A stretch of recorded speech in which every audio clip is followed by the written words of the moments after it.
నమస్తే, నా పేరు సుమలత. భద్రాద్రి కొత్తగూడెం జిల్లా పరిసర ప్రాంతాల్లో జరిగిన వార్తా వివరాలు ఇప్పుడు చూద్దాం. అందరికీ నమస్కారం అండి. నేను భద్రాద్రి కొత్తగూడెం జిల్లా మహిళా మోర్చా అధ్యక్షురాలిని సరస్వతి, ఒక అడ్వకేట్ ని కూడా. మొట్టమొదటిసారిగా ఈ రోజు మా రాష్ట్ర అధ్యక్షుడు భద్రాద్రి కొత్తగూడెం జిల్లాకు విచ్చేస్తున్న సందర్భంగా ఈ ఏర్పాట్లు సన్నాహాలు చేయడం జరిగింది. మా అందరికి చాలా సంతోషంగా ఉంది. ముందు ముందు ఆయన ఇచ్చే ప్రసంగం తోటి ఈసారి ఎలక్షన్స్ లో ఖచ్చితంగా కాషాయ జెండాను మేము గోల్కొండ కోట మీద ఎగిరేస్తామనే నమ్మకం కలుగుతుంది.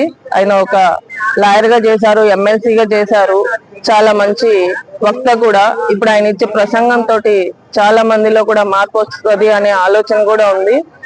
బీజేపీ ముందుకి ఏ విధంగా వెళ్తుందనేది అర్థమవుతుంది. మూడోసారి కూడా ప్రధానిగా మా నరేంద్ర మోడీ గారు ఉన్నారు. ఆ విధంగా ఆయన చేసిన సేవలు అవన్నీ ఈ రోజు ఒక్కసారి మళ్ళీ గుర్తు చేసుకొని ఇంకొకసారి కూడా ఇంకో 2 తరాల వరకు కూడా మళ్ళీ బీజేపీ పార్టీనే ఉండే విధంగా ఉంటే ఆర్థికంగా కూడా మన దేశం మొట్టమొదటి స్థానానికి వెళ్తుందనడంలో ఎటువంటి ఆశ్చర్యం లేదు. నమస్కారం, ఈ అవకాశం ఇచ్చింది.